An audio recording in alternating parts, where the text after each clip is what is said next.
الحمد لله نحمده ونستعينه ونستغفره ونؤمن به ونتوكل عليه ونعوذ بالله من شرور أنفسنا ومن سيئات أعمالنا من يهده الله فلا مضل له ومن يضلله فلا هادي له ونشهد أن لا إله إلا الله وحده لا شريك له ونشهد أن سيدنا وسندنا وحبيبنا وطبيبنا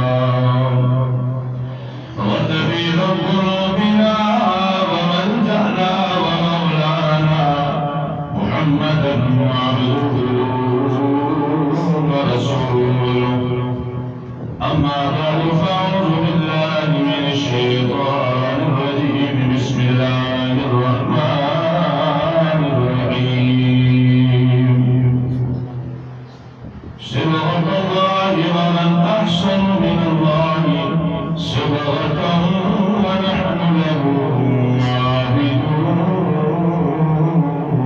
عابدون آمنت بالله صدق الله العظيم إن الله وملائكته يصلون على النبي يا أيها الذين آمنوا صلوا عليه وسلموا تسليما اللهم صل على سيدنا ومولانا محمد وعلى آل سيدنا ومولانا محمد وبارك وسلم وصل عليه الصلاة والسلام عليك يا سيدي يا رسول الله وعلى آلك وأصحابك يا سيدي يا حبيب الله الصلاة والسلام عليك يا خاتم النبيين وعلى آلك وأصحابك يا رحمة للعالمين الصلاة والسلام عليك يا جد الحسن والحسين وعلى آلك وأصحابك يا مولانا ومولى الثقلين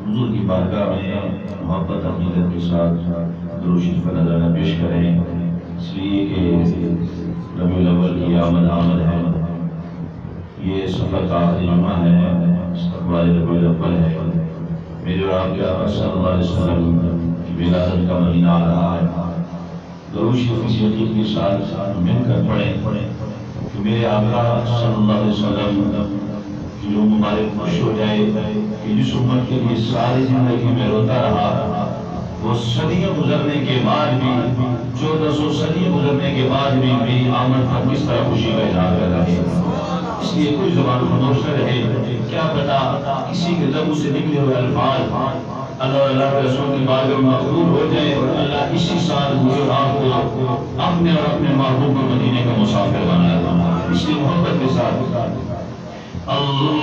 اللهم صل على سيدنا ومولانا محمد اللهم صل على سيدنا ومولانا محمد وعلى آله وصحبه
ومولانا محمد سارے پڑھو درود رج سرکار آگے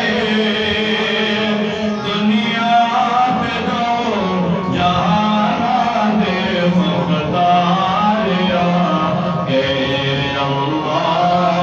اللہم صلی علی سیدنا مولانا محمد اللہم صلی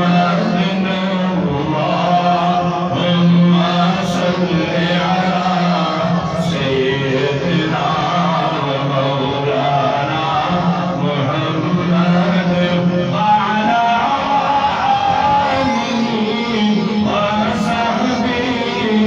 وصحبہ وبارک وسلم اللہم صلی علی سیدنا ومولانا محمد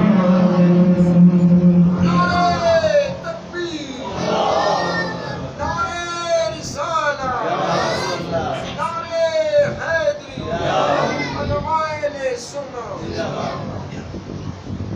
تمام تعلیم کی کائنات والے کو سلام کے لیے تمام کائنات کو خالق مالک ہے۔ یہ درود و سلام آقا نامدار مدنی تاجدار احمد مصطفیٰ محمد مصطفیٰ صلی اللہ علیہ وسلم کی ذات مبارکہ کے لیے جو وجہ تخلیق کائنات ہے۔ اللہ میری اللہ کی حاضر کو اپنی بارگاہ میں محبوب کی بارگاہ میں شرف و قبولیت عطا فرمائے۔ ہمارا مل بیٹھنا اپنی بارگاہ میں قبول فرمائے۔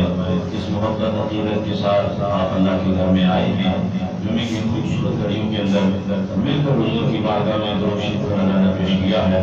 منبر پر بیٹھ کر دعا کرتا ہوں اللہ اسی سال ہم سب کو حضور کے مدینے کی زیارت نصیب فرمائے۔ اسی محبت عقیدت کے ساتھ حضور کی سنہری جلوے کے سامنے کھڑے ہو کر درود و سلام کا نذرانہ پیش کرنے کی توفیق عطا فرمائے۔ رات ذی الوقار سفر کا آخری جمعہ ہے اور ربیع الاول کی آمد ہے۔ پچھلے جمعہ پر داتا علی ولی رحمۃ اللہ علیہ آپ کی ذات مبارکہ کے حوالے سے چند ایک معروضات اور وفات کی گوشگزار کی۔ آج عاشقوں کے امام جس شخص نے بر صغیر و پاک ہند کے اندر مصطفیٰ کی امت کو مصطفیٰ کے عشق کے جام پر کر پلائے، آج ہمیں اس ہستی کا ذکر کرنا ہے جنہیں دنیا اعلیٰ حضرت کے نام سے جانتی ہے، اور آپ کا مختصر تعارف نام آپ کا محمد ہے، اور آپ کے دادا نے آپ کو احمد رضا کر کے پکارا اور آپ اسی نام سے جانے جاتے ہیں۔ اور 4 سال کی عمر میں، جس عمر میں بچے کو اپنا وجود پاک صاف رکھنا بڑے دور کی بات، وجود سنبھالنا نہیں آتا، ٹھیک طریقے سے چلنا نہیں آتا، ہم نے اس امام کو مانا ہے کہ اس نے 4 سال کی عمر میں الحمد سے لے کر برناس تک پورا قرآن مناظر کی صورت میں پڑھ لیا تھا۔ اس لیے اعلیٰ حضرت کا نام لیا کرے تو بہت سارے، کیونکہ اعلیٰ حضرت کی وہ شخصیت ان سے آگے آپ چل کے سنیں گے تو آپ کا ایمان لانا ہوگا۔ اور میں ابتدا میں ایک بات عرض کروں کہ جب بندہ مقابلے میں آنے والا کوئی شخص اگر علم میں بھی اس کا مقابلہ نہ کر سکے، طاقت میں بھی مقابلہ نہ کر سکے، تو پھر سب سے گھٹیا حرکت یہ ہوتی ہے کہ بندہ زبان داری کرتا ہے۔ اور آج بھی اعلیٰ حضرت کے دشمن، دین کے باغی، دین کے غدار، مصطفیٰ کے گستاخ، صحابہ کے دشمن، مصطفیٰ کی آل کے غدار جب اعلیٰ حضرت کا علمی توڑ نہ کر سکے، اعلیٰ حضرت کو جواب نہ دے سکے، اعلیٰ حضرت کا مقابلہ نہ کر سکے، تو پھر اعلیٰ حضرت کو گالی دینا شروع کی۔ پھر اعلیٰ حضرت کا وہ عشق تھا، کسی نے کہا حضور آپ بڑی عیاشی کی زندگی گزار رہے تھے اور آپ نے عشق مصطفیٰ کی بات چھیڑ کر یہ سب دشمنوں کو، ان لوگوں کو اپنا دشمن بنا دیا ہے۔ وہ لوگ جو مصطفیٰ کی زبان پر، مصطفیٰ کی ذات پر زبان درازی کرتے تھے، ابھی آپ کو بولتے ہیں۔ اعلیٰ حضرت کا عشق آپ نے فرمایا اس سے بڑی اور مقدر کی کیا بات ہے؟ جو زبانیں مصطفیٰ کی بارگاہ میں بے ادبی کرتی تھی، قائمن رضا سے یہ گوارا نہیں ہو رہا تھا کہ مصطفیٰ کی عاشقی بزرگی میں حضور کی مارکتوں کی بے ادبی کرے. کہا میں نے منہ توڑ جواب دے کر ان زبانوں کو اپنی طرف موڑ لیا، اپنے آقا کی بے ادبی سے بچا لیا ہے. نعرہ تکبیر، نعرہ رسالت، نعرہ رسالت، نعرہ حیدری. 4 سال کی عمر میں آپ نے ناظرہ مکمل کر لیا اور 6 سال کی عمر میں آپ نے بریلی شریف کے اندر بہت بڑے اجتماع کے ساتھ میلاد مصطفیٰ پر بہت بڑا خطاب فرمایا. اور 13 سال کی عمر میں آپ نے تمام علوم کو حاصل کر کے 13 سال کی عمر میں آپ نے پہلا فتویٰ جاری فرما دیا. اور سب سے بڑی بات کہ آپ حافظ قرآن نہیں تھے. آج بھی حوریہ بندے کا سر پہ امامہ ہو، چہرے پہ داڑھی ہو، سنت کے مطابق حافظ نہ بھی ہو تب بھی لوگ مولوی حافظ کہتے ہیں. اعلیٰ حضرت کو لوگ حافظ کہتے تھے. آپ نے رب کی بارگاہ میں کہا کہ رب ذوالجلال میں حافظ نہیں ہوں، یہ مجھے حافظ کہتے ہیں. اب مجھے یہ بات پسند نہیں کہ میں انہیں کہوں کہ مجھے حافظ نہ کہو. اللہ میں تیری بارگاہ میں مصطفیٰ کا واسطہ دے کر دعا کرتا ہوں، اللہ مجھے حافظ قرآن بنا دے. رمضان کا مہینہ آ گیا، لوگ آپ کو حافظ قرآن کہنے لگے. میرے آپ کے امام کی شان یہ ہے، آج 3 سال 4 سال بچہ چٹائی پہ بیٹھ کر رات دن محنت کر کے قرآن حفظ کرتا ہے اور 3 سال کے بعد مسلم پہ جاتا ہے، نہ جانے کتنی غلطیاں کرتا ہے، لیکن اپنے امام کی شان تو سنو. آپ صبح بیٹھتے تھے، مغرب تک جو آپ کو یاد ہو جاتا، شام کو رات کو نماز تراویح میں سنا دیا کرتے تھے. آپ نے 1 ماہ کے اندر 29 یا 30 دنوں کے اندر آپ نے ہم سے لے کر والناس تک پورا قرآن اپنے سینے میں محفوظ کیا ہے. ہم نے اس امام کو مانا ہے. مقام یہ ہو اور آپ کو صرف دنیا دار اور مولوی، آپ کو صرف مولوی بنا کر پیش کرتے ہیں. اعلیٰ حضرت صرف مولوی نہیں تھے، یہ بات یاد رکھیں. 50 سے زائد علوم پر آپ کو مہارت حاصل تھی. وہ چاہے صرف ہو، منطق ہو، فقہ کا مسئلہ ہو، یا انگریزی کا کوئی مسئلہ ہو، یا میتھ کا مسئلہ کیوں نہ ہو. جہاں کوئی دنیا دار کسی سبجیکٹ میں پھنس جاتا تو اعلیٰ حضرت کے پاس آ جاتا. اور اگر بڑے بڑے مولوی کسی جگہ پر مسئلے کی سمجھ نہ آتی، اعلیٰ حضرت کے پاس آتے تو اعلیٰ حضرت 1 سیکنڈ کے اندر مسئلے کا حل بتا دیا تھا. علی گڑھ یونیورسٹی کا ایک بہت بڑا لیکچرار تھا، کسی مسئلے میں پھنس گیا، اسے جرمنی جانا پڑا اور کسی شخص نے آپ کا تعارف کروایا. اس نے کہا بریلی کے اندر ایک احمد رضا کے نام سے ایک شخص ہے جسے دنیا مولوی کے نام سے جانتی ہے. کہا تم وہاں چلے جاؤ، شاید اس بات کا مسئلہ، اس مسئلے کا حل ان کے پاس پہنچا. جب وہ لیکچرار وہاں پہنچا تو نماز کا وقت تھا. اعلیٰ حضرت اپنے وجود سے باہر نکل رہے تھے. آپ نے یوں بازو اوپر کی تھی وضو کی رات سے. راستے میں میں نے کہا نماز کا وقت ہے، آپ وضو فرما رہے ہیں، نماز ادا کرنے کے بعد بیٹھ کر بات کرتے ہیں. آپ نے فرمایا مسئلہ کیا ہے؟ کہا حضور تھوڑا سا لمبا مسئلہ ہے، شاید بات طویل ہو جائے. آپ نے فرمایا بتا دو. اس نے وہی کھڑے کھڑے مسئلہ بتایا. کہا میں تو ریاضی کا ایک مسئلہ، ایک سوال میں پھنس گیا ہوں. کہا پڑھے لکھے لوگوں کے پاس گیا. کہا مسئلے کا حل نہیں ہوا. جرمنی جا رہا تھا، کسی نے آپ کا حوالہ دیا. آپ وہیں پہ کھڑے کھڑے سوال کرنے کی دیر تھی. ابھی اس لیکچرار کا سوال مکمل نہیں کیا تھا، مکمل نہیں ہوا تھا. اعلیٰ حضرت کی زبان پر اس کا جواب جاری ہو گیا. قدموں میں گر گیا. اس نے کہا میں نے تو آپ کو فقط مولوی سمجھا تھا، لیکن اعلیٰ حضرت نے اس کے مسئلے کا حل کر کے بتا دیا. کہا یاد رکھو مصطفیٰ کا جو غلام بن جاتا ہے دنیا کا ہر مسئلہ اس کے آگے وجود کی لگا لیتا ہے. ہم نے اس امام کو مانا ہے. آپ کا یہ علمی معیار ہے اور عشق مصطفیٰ کا انداز آپ کا یہ ہے کہ آپ نے اپنی زندگی کے اندر اپنے بچے کو وصیت کی. مرتا ایک ہے لیکن مصطفیٰ کے عاشق میں مرنے جینے کا انداز بھی الگ ہوتا ہے, مرنے کا انداز بھی الگ ہوتا ہے. اپنے بیٹی کو وصیت کی کہا بیٹا جب میں دنیا سے جاؤں تو قبر اتنی گہری رکھنا کہ ایک بندہ کھڑا ہو سکے. بیٹے نے کہا ابو جان یہاں آپ کی لیے کوئی قانون الگ ہے؟ یہاں تو دنیا دار ہو, امیر ہو, غریب ہو, پڑھا لکھا ہو, جاہل ہو, فقیر ہو, بادشاہ ہو, دنیا کے اندر رہنے کا انداز سب کا مختلف ہے. لیکن دنیا کے اندر آتا بھی ہر کوئی ایک ہی صورت میں ہے, جاتا بھی ایک ہی انداز ہے. آپ نے فرمایا بیٹا بات آپ نے اپنے عشق کی ہے.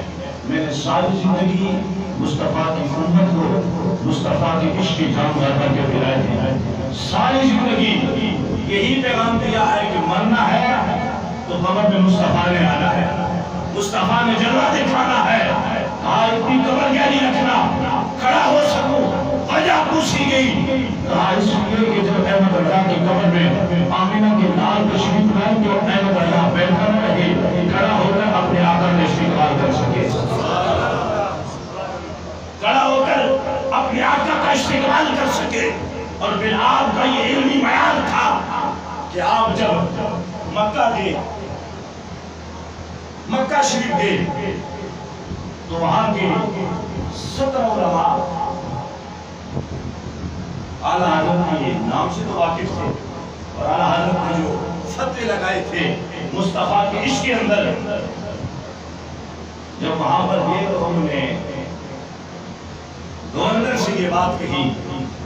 کہا یہاں ایک شخص آیا ہے ہندوستان سے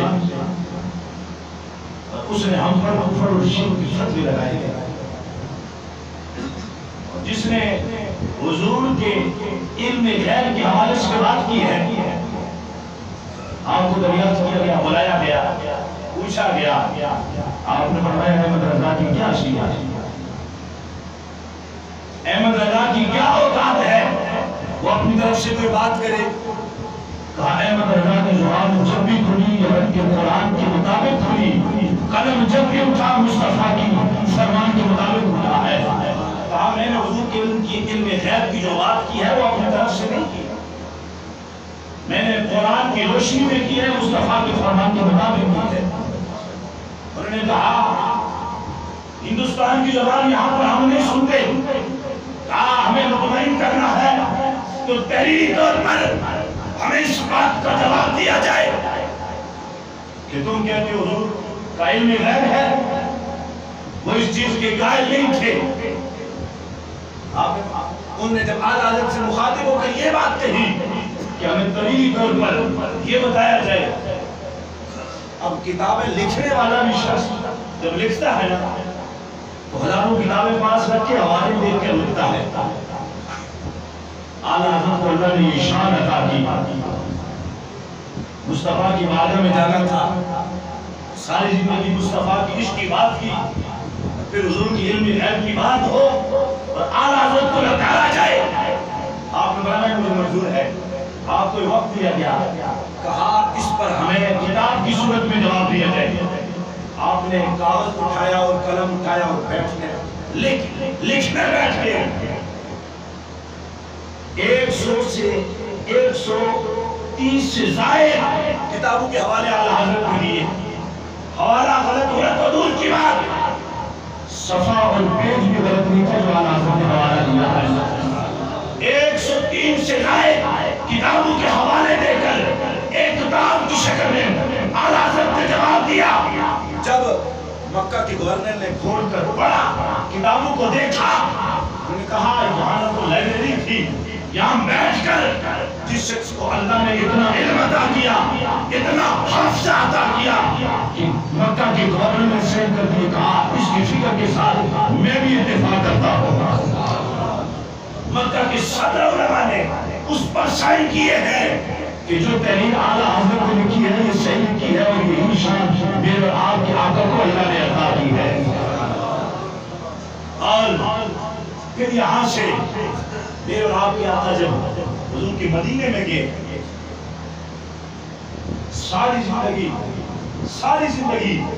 حضور کے مدینے میں حضور کے مدینے کی بات کی, حضور کی عشق کی بات کی, حضور کے لب و رخسار کی بات کی. آپ بہت بڑے شاعر بھی تھے. اب جب وہاں پر پہنچے حضور کے قدموں میں روضہ رسول میں حاضری کی اور رو کر التجا کی, یا رسول اللہ آپ کا غلام حاضر ہے. خواب میں تو کئی مرتبہ آپ نے مہربانی فرمائی ہے, کئی مرتبہ آپ نے کرم فرمایا ہے. یا رسول اللہ آج آپ کی خدمت میں حاضر ہوا ہوں. یا رسول اللہ پوری آنکھوں کے ساتھ آپ کے چہرے کی زیارت کرنا چاہتا ہوں. پوری آنکھوں کے ساتھ اپنے چہرے کی زیارت آپ کے چہرے کی زیارت کرنا چاہتا ہوں. ایک دن التجا کی, بات نہ بنی, واپس آگے. دوسرے دن پھر گئے, پھر جا کر التجا کی, رو کر بات پھر نہ بنی. واپس کمرے میں آئے اور آ کر اپنے آپ کو مخاطب کر کے کہنے لگے,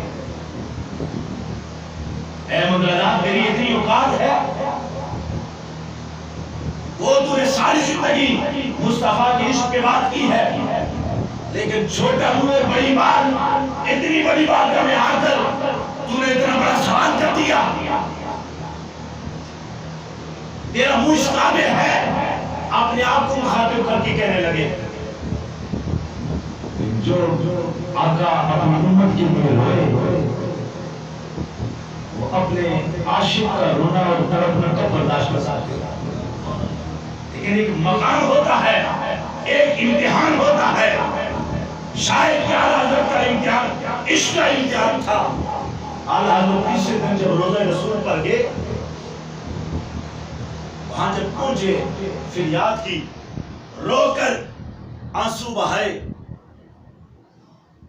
رونے کی دیر تھی کہ اعلیٰ حضرت نے حضور کی بارگاہ میں یوں دوزانو ہو کر بیٹھ کے, روضہ رسول سامنے ہے, کھلی آنکھوں کے ساتھ آقا نے کرم کیا اپنے چہرے رخ مصطفیٰ کی ودعا کے مکھڑے کی, اپنے عاشق کو, اپنے غلام کو زیارت کروائی. اعلیٰ حضرت نے اس چہرے کی زیارت کی جسے دیکھ کر رب کا قرآن نازل ہو جاتا ہے, جو آسمان کی طرف اٹھتا ہے. رب فرماتا ہے قد نرى تقلب وجهك في السماء. معبود آپ کا چہرہ بار بار آسمان کی طرف اٹھتا ہوا دیکھتے ہیں. معبود ہم قبلے کو ادھر موڑ دیں گے جدھر آپ کی رضا ہے. اس محبوب کے چہرے کی جب زیارت کی جس کا رب اتنا حیا کرتا ہے کہ حضور آسمان کی طرف نہ چہرہ اٹھائے, دل میں یہ خیال پیدا ہو, یا اللہ کیا ہی اچھا ہو کہ اگر ہمارا قبلہ کعبۃ اللہ بن جائے. اللہ نے فرمایا معبود تو کسی دنیا دار کا معبود نہیں ہے, تو کائنات کے رب کا معبود ہے. قد نرى تقلب وجهك في السماء فلنولينك قبلة ترضاها. ساری کائنات یہ چاہتی ہے, اعلیٰ حضرت کا یہی شعر ہے, ساری کائنات یہ چاہتی ہے خدا راضی ہو جائے, لیکن خدا چاہتا ہے مصطفیٰ راضی ہو جائے. خدا کی رضا چاہتے ہیں تو عالم, خدا چاہتا ہے رضائے محمد. اس چہرہ مصطفیٰ کی اعلیٰ حضرت نے جب زیارت کی تو آپ کا عشق تڑپا اور قلم اٹھا. آپ نے کیا خوب لکھا کہ تو زندہ ہے بندہ, تو زندہ ہے بندہ. عاشق کی بات ہو اور اگر خوبصورت انداز کے اندر پڑی جائے تو مصطفیٰ بھی خوش ہو جائے, مصطفیٰ کا عاشق بھی خوش ہو جائے محبت کے ساتھ. میں نے ابتدا میں جو آیت پڑھی ہے رسول اللہ, یہ اس آیت کا ترجمہ ہے. جب مصطفیٰ کے چہرے کی زیارت کی تو پھر اعلیٰ حضرت اپنے امام کا جب قلم اٹھا تو پھر دیکھیں کہ کیا لکھا ہے. چمک تجھ سے آتے ہیں سب پانے والے، چمک تجھ سے آتے ہیں سب پانے والے، چمک تجھ سے آتے ہیں سب پانے والے، میرا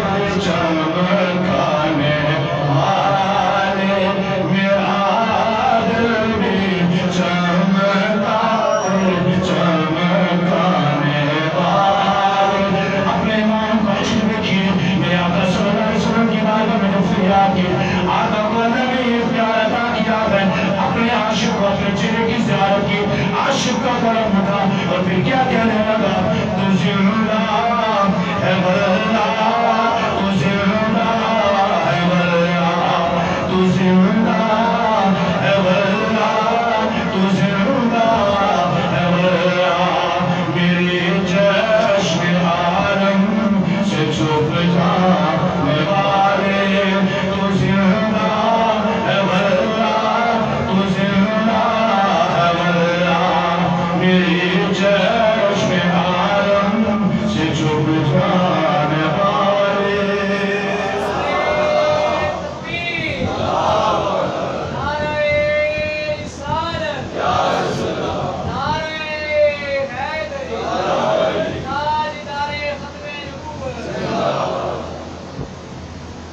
جب عشق کا معیار یہ ہو پھر حضور کرم فرماتے ہیں، کھلی آنکھوں کے ساتھ اپنے آقا کے چہرے کی زیارت کی تو پھر اعلیٰ حضرت کا قدم اٹھا اور فرمایا، تو زندہ ہے واللہ، تو زندہ ہے واللہ، میری چشم عالم سے چھپ جانے والے۔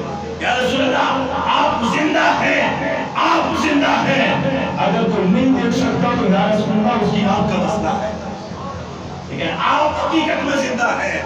اور آپ کیونکہ عاشق تھے اور جب مدینے میں گئے تو ایک شاعر تھا مدینے کا، اسے جب پتا چلا نا کہ اتنا بڑا عاشق رسول آ رہا ہے اور شاعر بھی ہے، ٹیچر ہونا اپنے سے اگر تجربے میں زیادہ، علم میں زیادہ، اگر کوئی بندہ فن میں زیادہ ہو تو بندہ اس کے پاس جاتا ہے اور اپنی کتاب دکھاتا ہے کہ کہیں سیکھنے کے لیے مجھے کوئی چیز مل جائے۔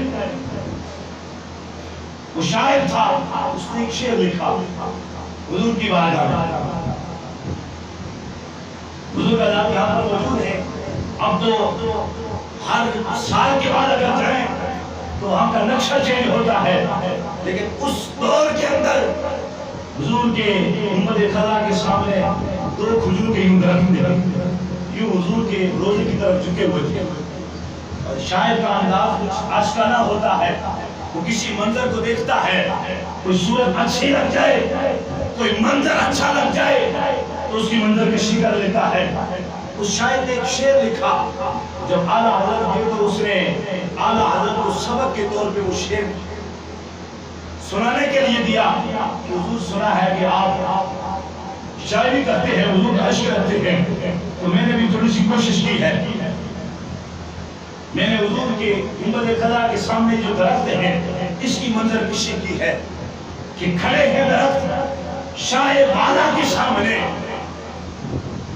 جس طرح مجنوں کھڑا ہے خیمہ لیلا کے سامنے۔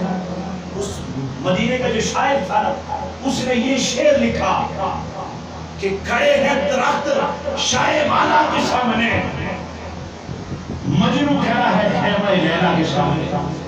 اعلیٰ حضرت نے جب یہ سنا دیکھ کر آپ مسکرائے، آپ نے فرمایا پہلے جو جملہ لکھا ہے وہ ٹھیک لکھا ہے، دوسرا جو جملہ لکھا ہے وہ ٹھیک نہیں لکھا۔ بارگاہ مصطفیٰ کا یہ ادب نہیں ہے۔ کہا مجنوں کی کیا اوقات ہے کہ تو نے یہ مصطفیٰ کے روضہ کے سامنے کھڑے ہونے والے درختوں کو مجنوں سے تشبیہ دی ہے۔ کہا مجنوں کی کیا اوقات ہے، مصطفیٰ کے روضے کو تو نے لیلا کے خیمے کے ساتھ تشبیہ دی ہے۔ کہا نہیں، یہ تو وہ جگہ ہے، یہ جو مصطفیٰ جہاں پہ آرام فرما ہے، کہا اللہ کی عزت و جلال کی قسم ہے، یہ عرش معلا سے بھی افضل والا ہے۔ اس نے کہا حضور اگر پھر درست کرنا ہے تو آپ کر دیں، پہلا جملہ درست ہے تو دوسرا کیا ہونا چاہیے؟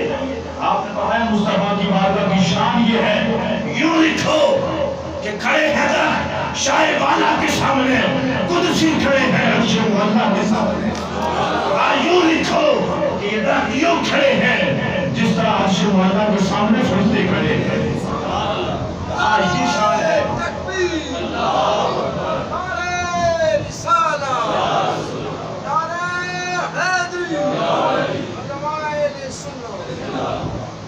آپ کی زندگی کا ایک ایک پہلو اٹھا کر دیکھیں، آپ کی زندگی کا ایک ایک پہلو اٹھا کر دیکھیں، اس میں عشق کی امتحان نظر آتی ہے، اور آپ کا ایک ایک کلام وہ قرآن و حدیث کا نچوڑ ہے۔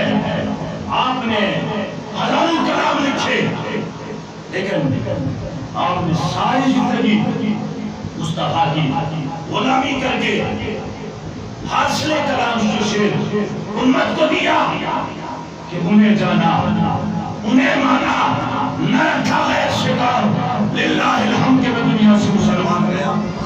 آپ کا یہ مشہور زمانہ کلام اور صدی گزرنے کے بعد، کیونکہ ہم نے آپ اعلیٰ حضرت کو دیکھا تو ہم نے اعلیٰ حضرت کو کتابوں میں صرف پڑھا، لیکن جس نے اعلیٰ حضرت کو صحیح معنوں میں عشق مصطفیٰ کی یعنی لگا کر اعلیٰ حضرت کو پڑھا، پھر زمانوں سے امیر المجاہدین کے نام سے لگتا ہے۔ صدی گزرنے کے بعد آپ جہاں بیٹھ کے ساری زندگی اعلیٰ حضرت کا یہ شعر پڑھتے رہے، انہیں جانا، انہیں مانا، لیکن آپ کی زندگی کا آخری خطاب تھا، اور اس کے مصطفیٰ میں اور اعلیٰ حضرت کی نگاہ کے فیض کے ساتھ امیر المجاہدین اس طرح ڈوبے کہ ساری زندگی پڑھتے رہے انہیں جانا، لیکن جب آخری وقت آیا تو پھر یہ نہیں کہا انہیں جانا۔ مصطفیٰ نے کرم کیا، کہا تمہیں میری محبت کا پیغام اس دور کے اندر میری امت کو دیا ہے۔ حضور سامنے آگے اور پھر امیر المجاہدین یہ نہیں کہہ رہے تھے کہ انہیں جانا، آپ نے یہی کہا انہیں جانا، انہیں مانا، نہ رکھا غیر سے کام، للہ الحمد کے میں دنیا سے مسلمان گیا۔ یہ اعلیٰ حضرت کی فکر تھی، اعلیٰ حضرت کا لکھا ہوا کلام لکھا تو اعلیٰ حضرت میں ہے، لیکن امت نے مصطفیٰ کے سینوں کے اندر اس کو صحیح معنوں میں اگر داخل کیا ہے تو وہ قبلہ امیر المجاہدین نے، اور یہ صرف اہل سنت کی پہچان نہیں ہے۔ آج بدبختی کے ساتھ ہمیں یہ کہنا پڑتا ہے کہ تاجدار ختم نبوت کا جب نعرہ لگتا ہے تو کئی لوگوں کے پیٹ میں درد پڑتا ہے کہ یہ کوئی سیاسی بات ہے۔ تاجدار ختم نبوت کی سیاسی بات نہیں ہے، یہ ہمارے ایمان کی بات ہے، یہ ہمارے ایمان کی بات ہے۔ اور اعلیٰ حضرت نے ساری زندگی مصطفیٰ کی عزت و ناموس پر پہرا دیا، اور اسی بارگاہ سے خیرات جب ملی امیر المجاہدین کو رنگ سے معذور تھے، لیکن امت مصطفیٰ کو پیغام دے کر آخری پیغام دیا، لوگوں اگر چاہتے ہو دنیا اور آخرت کے اندر تمہاری عزت ہو جائے تو مصطفیٰ کی عزت پر پہرا دینا شروع ہو۔ مصطفیٰ کے ہو جاؤ گے، مصطفیٰ کی عزت و ناموس پر بات کرو گے، اللہ کی عزت کی قسم زمانہ کیا ساری دنیا تمہاری ہو جائے گی۔ اپنے تو اپنے ہیں، بیگانے بھی تمہارے ہو جائیں گے۔ نبی تو عالم صلی اللہ علیہ وسلم کی روح مبارک خوش ہو جائے کہ جس طرح میرے عاشقوں نے میری امت کو پیغام دیا، میری امت بیدار ہو کر آج بھی تاجدار ختم نبوت کا نعرہ بلند کے بتا رہی ہے کہ قیامت آ سکتی ہے، مصطفیٰ کے بعد کوئی نبی نہیں آ سکتا۔ ہاتھوں کو بلند کر کے نعرے کا جواب دینا، تاجدار ختم نبوت۔ جن حضرات کے اپنے ہاتھ ہیں سلامت ہیں، اٹھا سکتے ہیں ہاتھوں کو بلند کر کے، تاجدار